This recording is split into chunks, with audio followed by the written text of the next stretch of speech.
Kumukuha ng hininga ang branch manager ng bangko nang makita niya ang passbook na hawak ko. Pumulapot ang dugo sa mukha niya. Nanginig ang kanyang mga kamay habang hinihigpit niya ang hawak sa lumang aklat na iyon, ang aklat na sinisiguro ng aking ina na maibaon kasama ng namatay na lolo ko. Tumayo siya ng dahan-dahan, kinausap ang kanyang sekretarya sa mababang boses, at pagkatapos ay lumabas siya para i-lock ang pinto ng bangko. Huwag pang papasukin ang sinuman, sabi niya.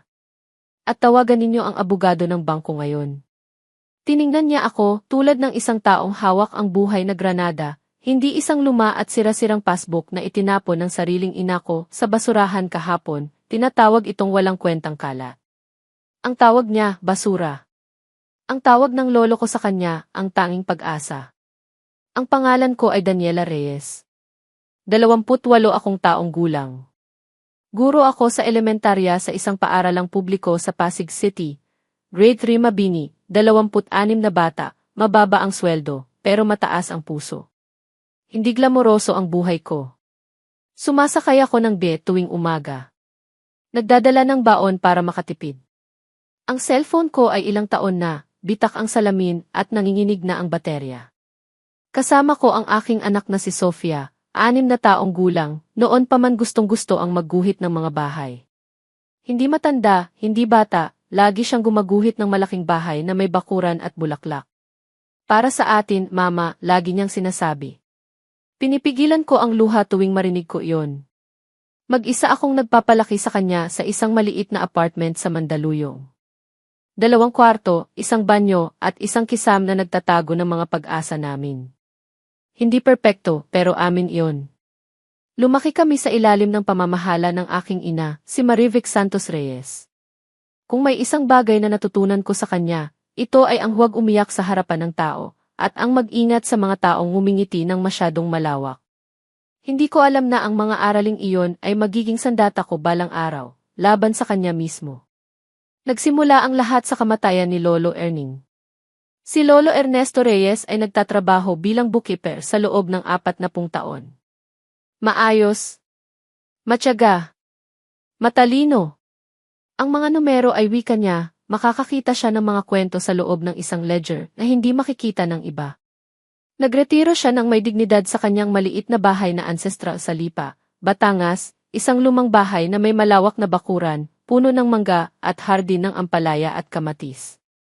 Kahit simpleng-simple ang pamumuhay niya, lagi siyang may dignidad.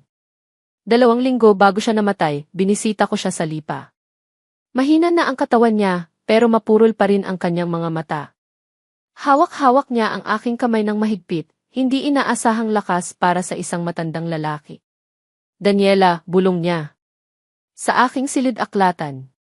Hanapin mo ang aklat ng damahan. Ang malaki na may dilaw na takip. Sa loob noon, hanapin mo. Ikaw lang. Pangako mo sa akin. Nangako ako. Hindi ko naunawaan noon. Pero nangako ako. Namatay si Lolo Erning 6 na araw pagkatapos, marikas, walang sakit na mukhang labis, ayon sa kanyang doktor. Akyatista na kaagad ang aking ina, si Marivic, bago pa malamig ang katawan ng lolo. Ang libing ay isang Martes ng umaga sa Lipa. Inayos ni Marivic ang lahat, at ito ay ayon sa kanyang estilo, mabilis, maayos, walang emosyon. Katulad ng isang corporate event kaysa sa pagtatapon ng isang taong minahal ng marami. 30 minuto para sa misa. 30 minuto para sa lupa. Tapos syempre, ang merienda, lumpia, puto at kape na parabang nagdiriwang. Ang aking kuya na si Warren ay dumating ng malagpas na sa simula, bumbababa mula sa isang Toyota Fortuner na parang bago pa lang. Nakasuot siya ng polo na mas mahal kaysa sa aking isang buwang sweldo. Traffic, sabi niya, para bang walang parking sa malawak na patio ng bahay ng lolo ko. Hindi halos lumungkot si Warren. Nag-text siya sa buong misa. Ngumiti siya sa mga tao, nakipagkamay, at pagkatapos ay nagpunta sa tabi ni Marivic para pag-usapan ang mga bagay na hindi ko marinig ng buo, mga salita tulad ng kilupa, titulo, at presyo. Natayo ako sa tabi habang pinanonood ang aking pamilya na gumaganap ng kalungkutan na hindi nila nararamdaman. At naisip ko si Lolo Erning, ang matandang lalaki na nagtuturo sa akin ng damahan sa bakuran, na laging nagsasabi, hindi ang bilang ng natamong piraso ang mahalaga, Daniela. Ang posisyon ang mahalaga. Ang pasensya ang mahalaga. Naiintindihan ko na ngayon kung ano ang ibig niyang sabihin. Pagkatapos ng libing, nagtipon ang pamilya sa ancestral house. Hindi pa tumitigas ang lupa sa libingan ni Lolo Erning nang magsimula ng mag-ikot si Marivic sa bawat kwarto ng bahay, tinitingnan, inaasahan, inuuri. Nakarinig ako ng mga salitang iibenta, demolition permit, at per square meter. Lumakad siya sa sala ng lolo ko, tulad ng isang ahente ng real estate, hindi tulad ng isang anak na naglilibing ng kanyang bayaw. Umiwas ako ng tahimik patungo sa silid-aklatan. Ang silid ay maliit, puno ng mga aklat mula sahig hanggang kisam, amoy lumang papel at dilatang tabako kahit matagal nang huminto si Lolo sa paninigarilyo. Inilibot ko ang aking mga mata sa mga estante. At agad ko itong nakita, ang makapal na aklat na may dilaw na takip, estratehiya sa damahan, gabay ng mga kampiyon.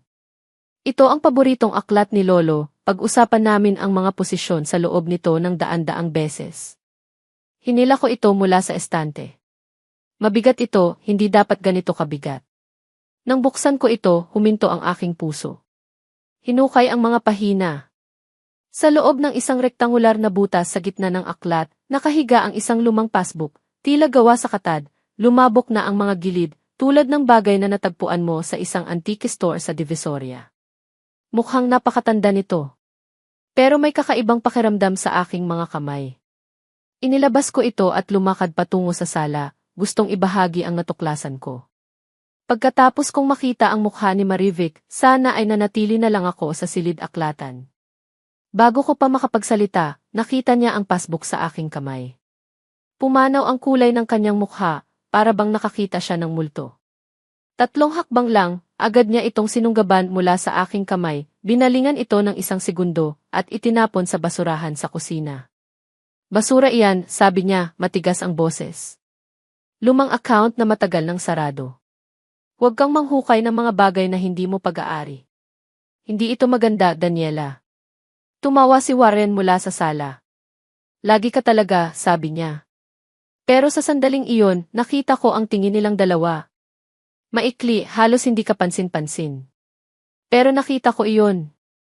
9 na taon akong guro. Alam ko kung kailan nagtatago ng lihim ang isang tao. Alam ko kung kailan natatakot.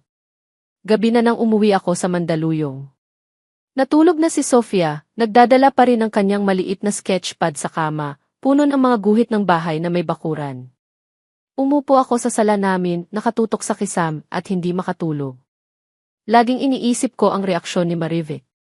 Kung walang halaga ang passbook na iyon, bakit galit ang kanyang reaksyon? Bakit hindi siya basta-basta nagpahinga ng may ngiti? Bakit kailangan niyang agad itong itapon, nang may ganyang bilis, nang may ganyang katiyakan? At lagi kong iniisip si Lolo Erning, ang mga mata niyang matalim kahit mahina na ang katawan, ang boses na maingat sa bawat salita. Siya ay bookkeeper sa loob ng 40 taon. Hindi siya nagkakamali sa mga numero. Hindi siya nagtatago ng mga bagay ng walang dahilan. Kung itinago niya ang passbook na iyon sa loob ng aklat ng damahan at sinabi niya ito sa akin, at sa akin lang, may malaking dahilan iyon.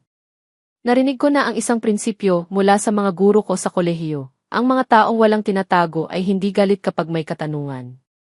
Galit lang ang may lihim. 5:00 ng umaga, gumawa ako ng desisyon. Ang passbook ay nasa basurahan pa rin sa lipa.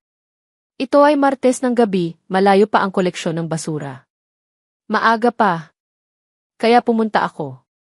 Sinabi ko kay Aling Rosario, ang aming kapitbahay, na bantayan si Sofia.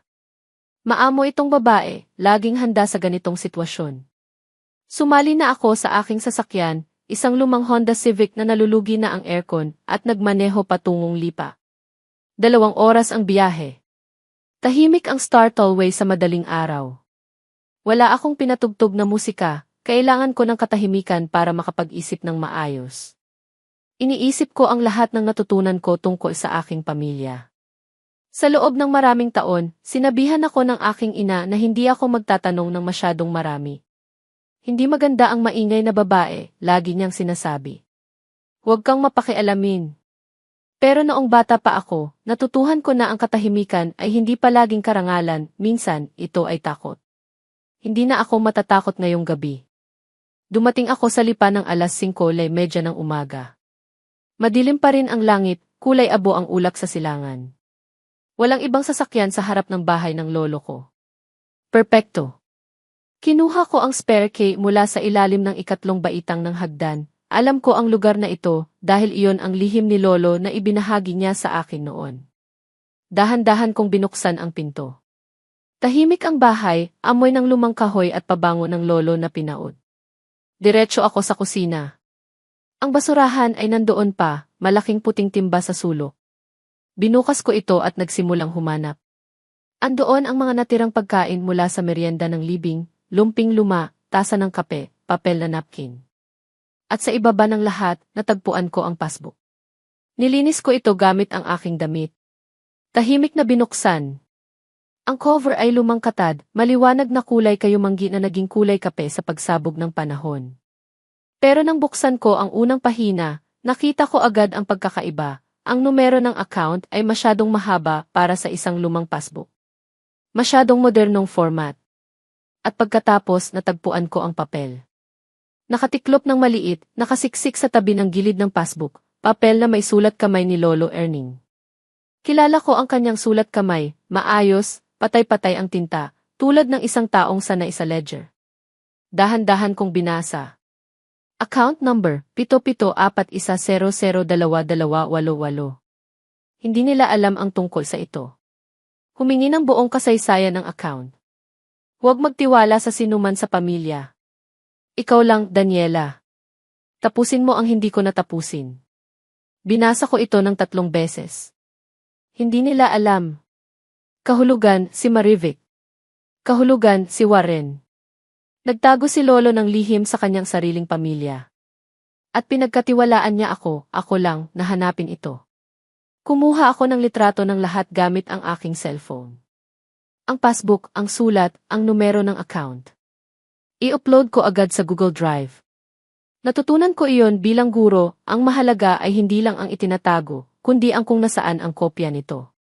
Umalis ako sa bahay na may passbook na nakatago sa loob ng aking shoulder bag sa labas, nagsisimula ng magliwanag ang langit. Kulay pula at ginto ang liwanag ng umaga sa Batangas, tulad ng pangako. Alas 9 pa lang ng umaga nang tumunog ang aking cellphone. Si Marivic. Dahan-dahan ko itong sinisagot. Anak. Matamis ang boses niya. Masyadong matamis. Kumusta ka na? Nahirapan ka ba? Nakakaramdam lang din ako ng pag-aalala sa iyo. Naghintay ako. May sasabihin pa siya. Saka hindi ka nagkuha ng anumang bagay dun sa bahay, di ba? Dapat ay i-inventory muna natin ang lahat bago galawin. Pag-aari na ng estate ang lahat. Para tayo lahat ay protektado. Nag-isip ako ng sandali bago sumagot. Kumuha lang ako ng isang aklat ng damahan para sa alaala. Iyon lang. Sandaling katahimikan. Naririnig ko siyang nag-iisip sa kabilang linya. CJ. Okay lang iyon. Pero huwag na kayong kumibo pa doon, ha? Hindi maganda ang manghukay ng mga bagay ng patay.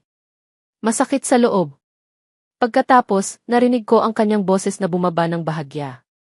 Bukod pa rito ang tatay mo, si lolo mo, nagsisimula na siyang malito noong mga nakaraang taon. Hindi palaging klaro ang kanyang isip. Huwag kang maniwala sa lahat ng sinabi o iniwan niya. Diyos ko!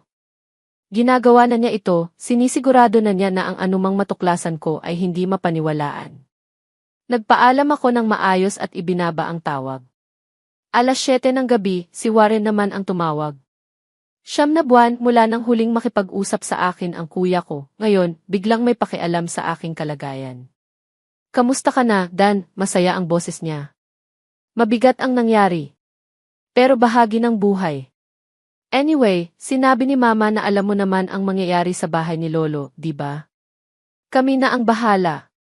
Okay lang yun sa iyo. Para hindi na kayo mag-abala. Doon narinig ko ang totoo. Kami na ang bahala. Hindi tayo. Kami. Ang titulo ay pipirmahan na namin sa Registry of Deeds sa Lipa sa susunod na buwan, dagdag pa niya. Mabilis lang. Para maayos na ang lahat. Ipinaalam na nila ang lahat sa kanilang sarili. Si Marivic, ang pera. Si Warren, ang lupa. Si Daniela, wala. Akala nila tinatanggap ko lang. Akala nila hindi ako tatanong.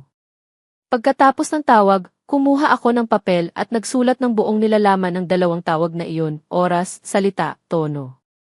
10 taon akong nagbabasa ng mga guhit ng aking mga estudyante para makita ang tunay nilang nararamdaman. Ngayon, ginagawa ko ang parehong bagay sa sariling pamilya ko. Kinabukasan, pupunta na ako sa bangko. Kinuha ko ang isang araw na bakasyon sa trabaho. Mabait ang aming prinsipal, bihira akong mag-absent, kaya walang tanong.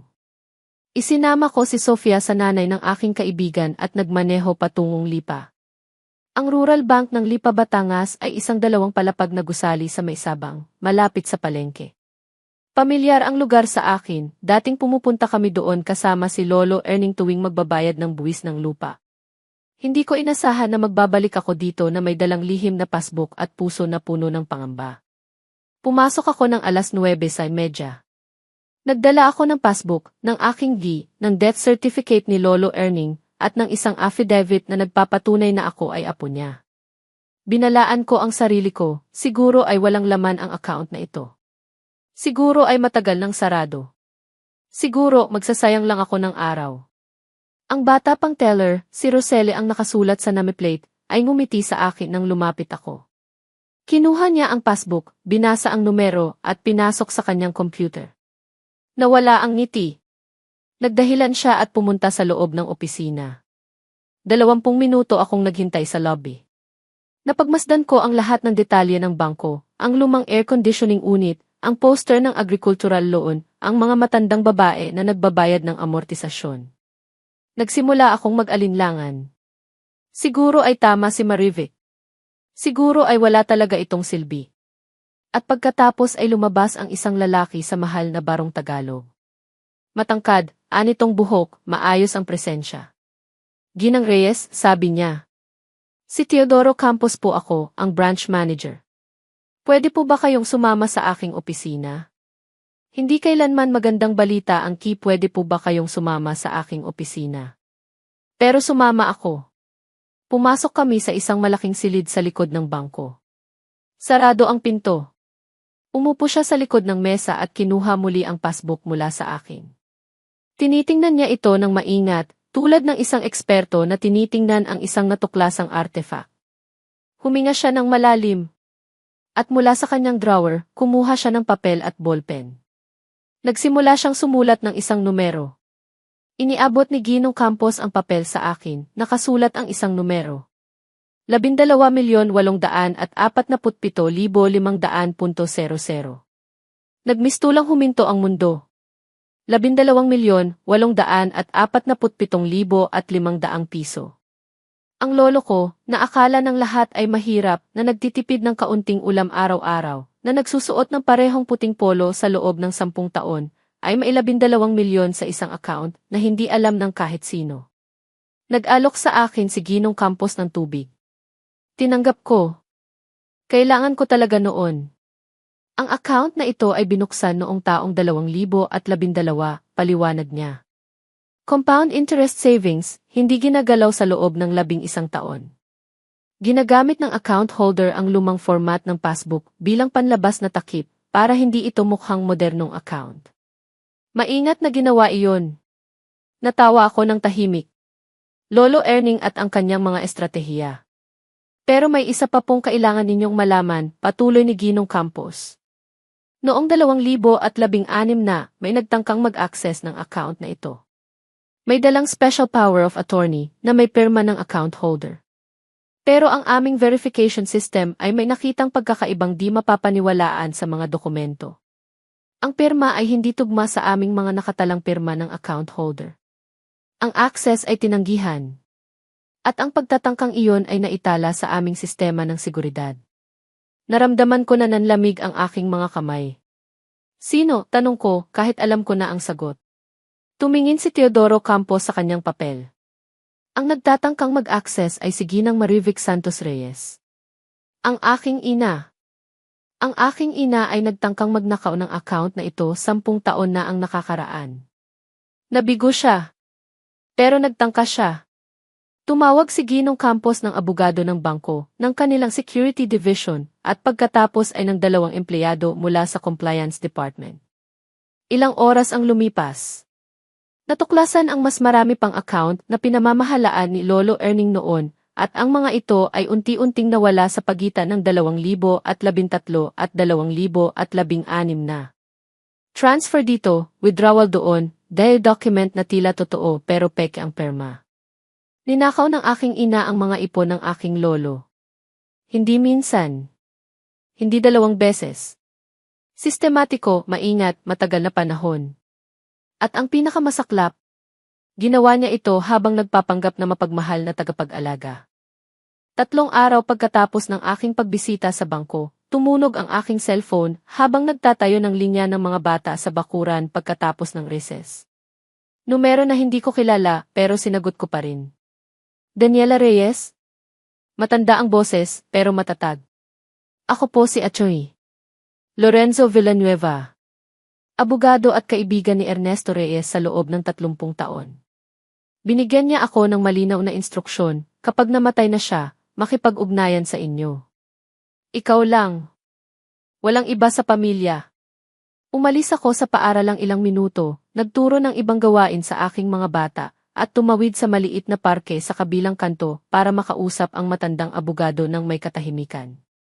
Kinabukasan, nagtuloy ako sa kanyang opisina sa Lipa, isang maliit na law office na may kahoy na estante at mga framed na diploma na napapalibutan ng amoy ng lumang libro. Si Atty. Villanueva ay isang matandang lalaki, bahagyang yumuyuko, pero matibay ang kamay ng makipagkamay sa akin. Matalino at maingat ang iyong lolo, sabi niya.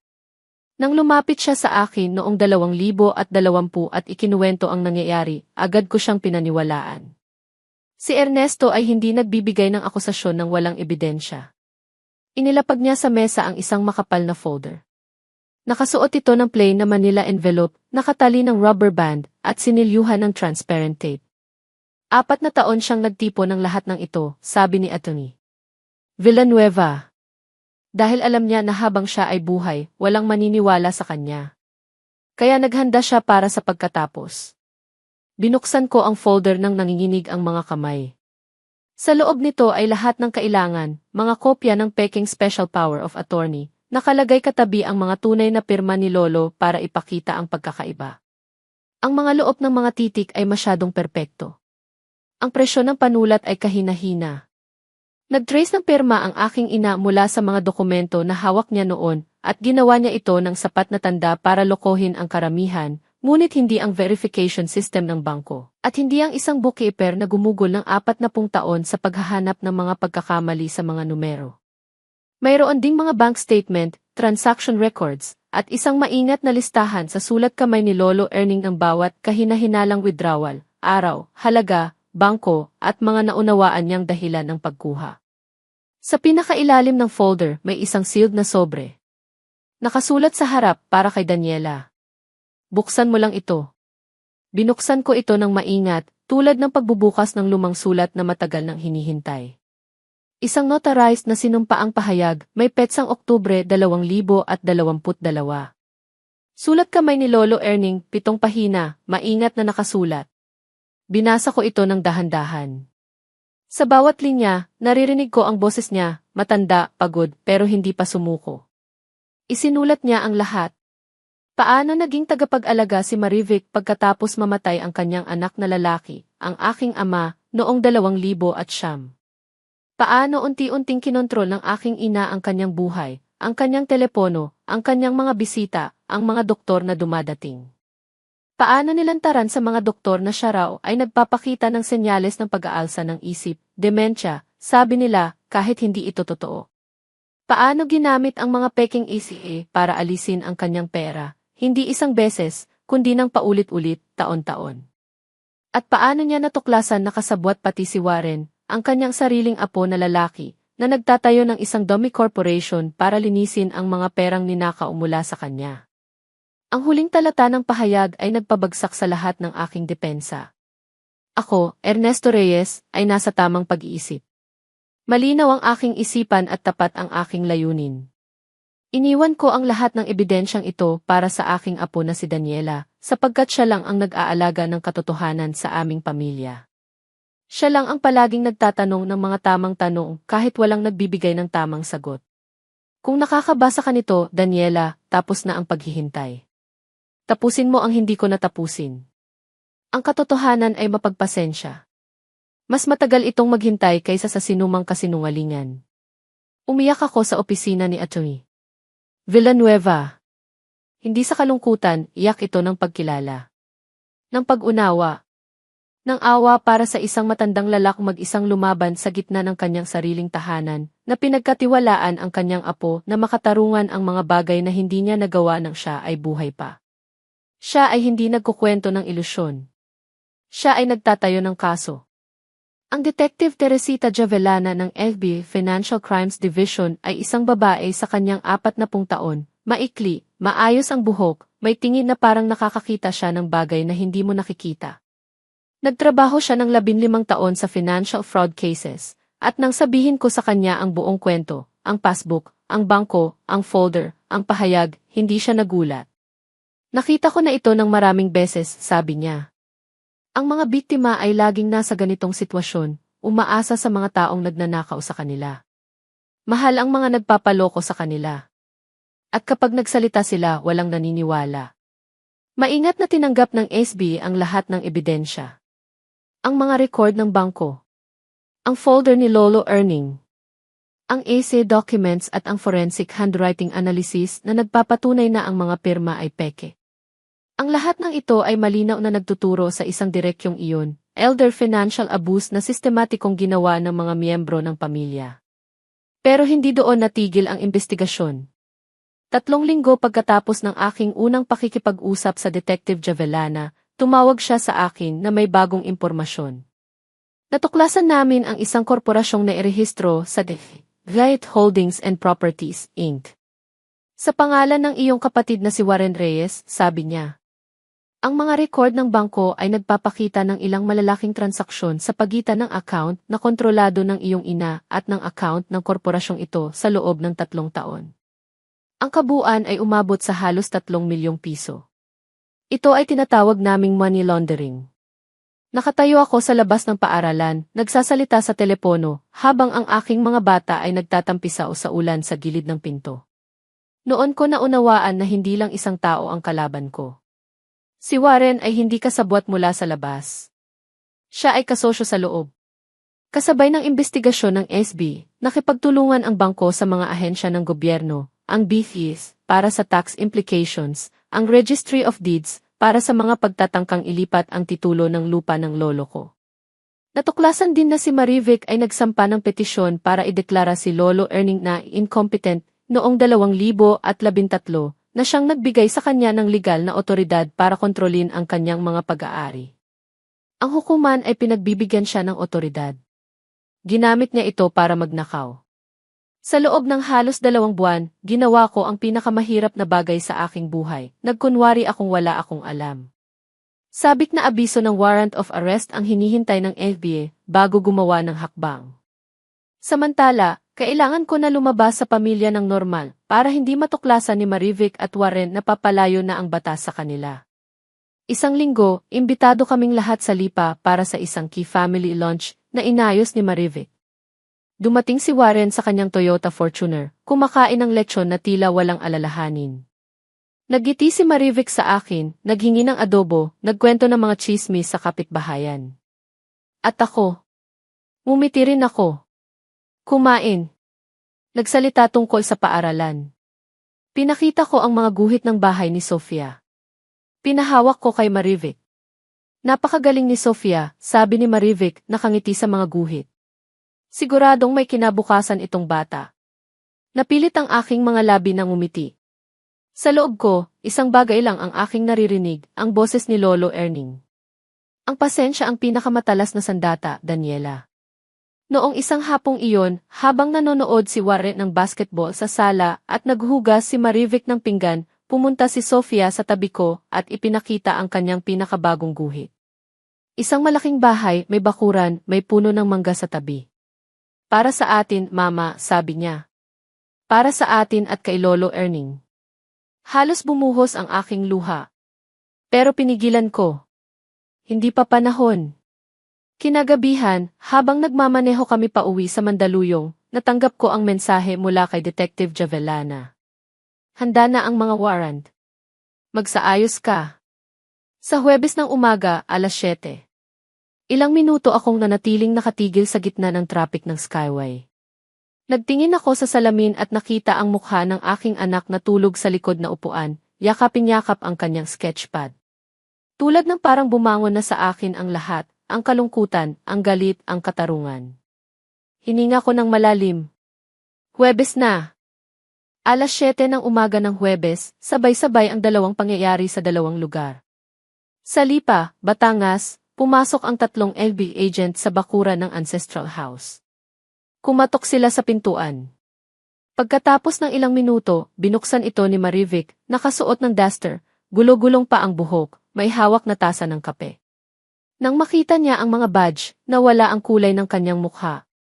Marivic Santos Reyes, sabi ng nangungunang ahente.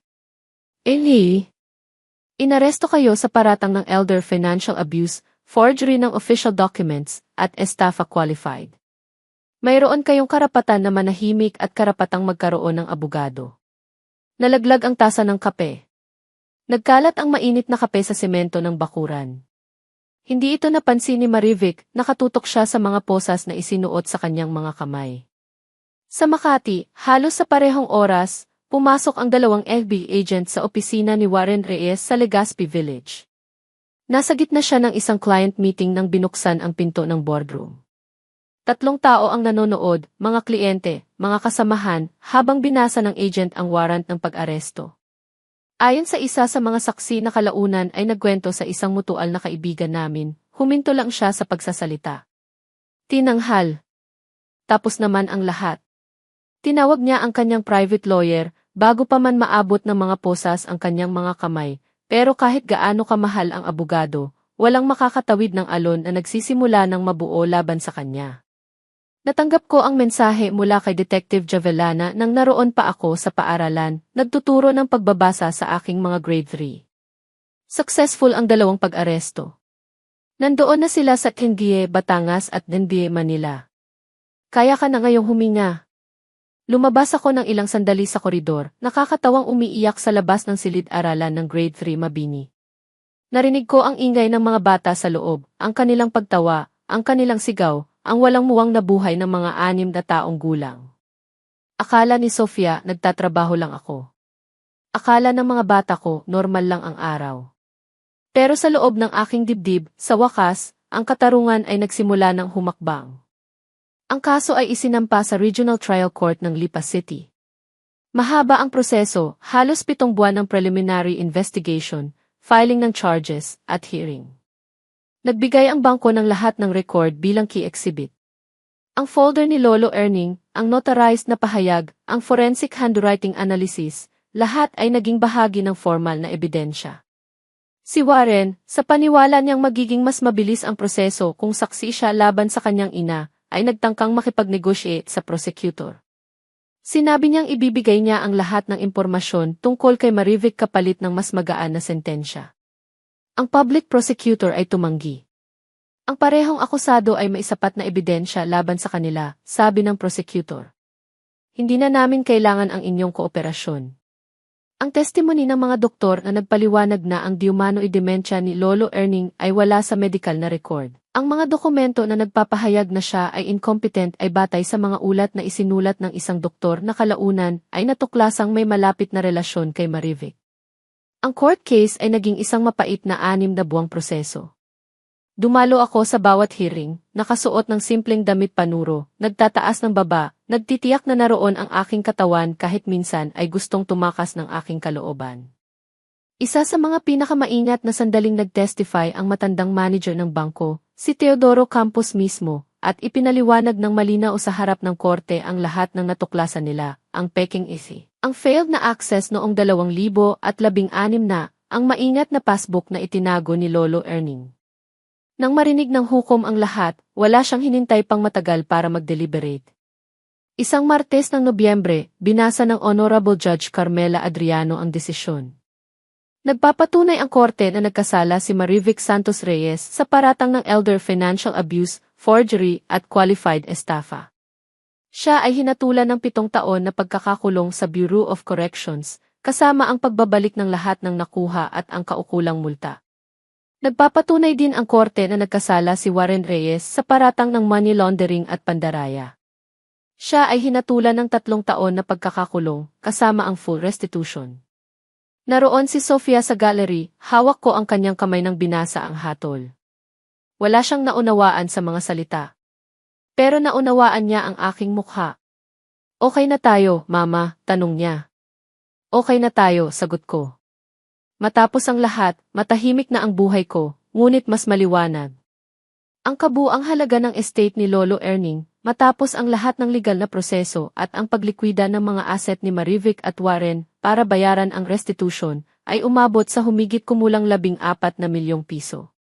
Bilang nag-iisang buhay na tagapagmana ng natuklasang lihim na account at ng ancestral property, na natuklasang may titulo pa rin sa pangalan ni Lolo Erning, hindi pa nailipat, lahat ay napunta sa akin. Hindi ko agad nagastos ang pera. Nag-ayos muna ako ng kaisipan. Mayroon akong natanggap na liham mula kay Marivic, mula sa loob ng bukor sa Muntinlupa. Sinisisi pa rin niya ako. Sinasabi niyang pinagsamantalahan ko ang sitwasyon na isinirap ko ang pamilya. Sinabi niyang hindi ko naiintindihan ang isakripisyo niya. Binasa ko ang liham ng 1 beses. Isinara ko ito sa isang sobre. At inilagay sa pinakamataas na istante ng aking bagong silid-aklatan, hindi para basahin, kundi para bilang paalala na narinig ko na ang kanyang mga salita, at pinili ko pa rin ang katotohanan.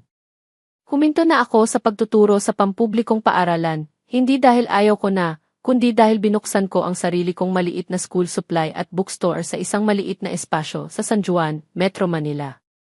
Ang pangalan nito, Reyes Pages, Aklat at Paaralan ng Bawat Puso. Hindi ito isang malaking tindahan. 2 estante ng mga aklat. Isang linya ng mga school supplies. Isang maliit na sulok para sa mga bata na gustong magbasa.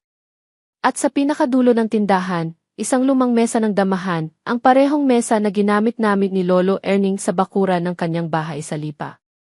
Sa ibabaw nito, may isang lilyerang nakalagay ang kanyang litrato, si Lolo Erning, nakangiti, may damahang piyesa sa kamay. At sa ibaba ng litrato, isang maliit na papel na may nakasulat na kanyang paboritong kasabihan. Ang katotohanan ay mapagpasensya. Mas matagal itong maghintay kaysa sa sinumang kasinungalingan. Minsan, kapag nagbubukas na ang tindahan tuwing umaga, dala-dala ni Sofia ang kanyang sketchpad at umupo sa tabi ng damahang mesa. Gumaguhit pa rin siya ng mga bahay, ngunit mas buo na ngayon ang kanyang mga guhit. May bakuran, may bulaklak, may bata at may lola sa loob. Para sa atin, sabi niya tuwing ipinipinta niya ito.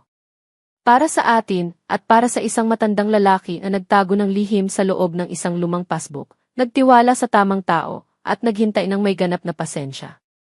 Lolo Erning, natupad ko na ang pangako ko.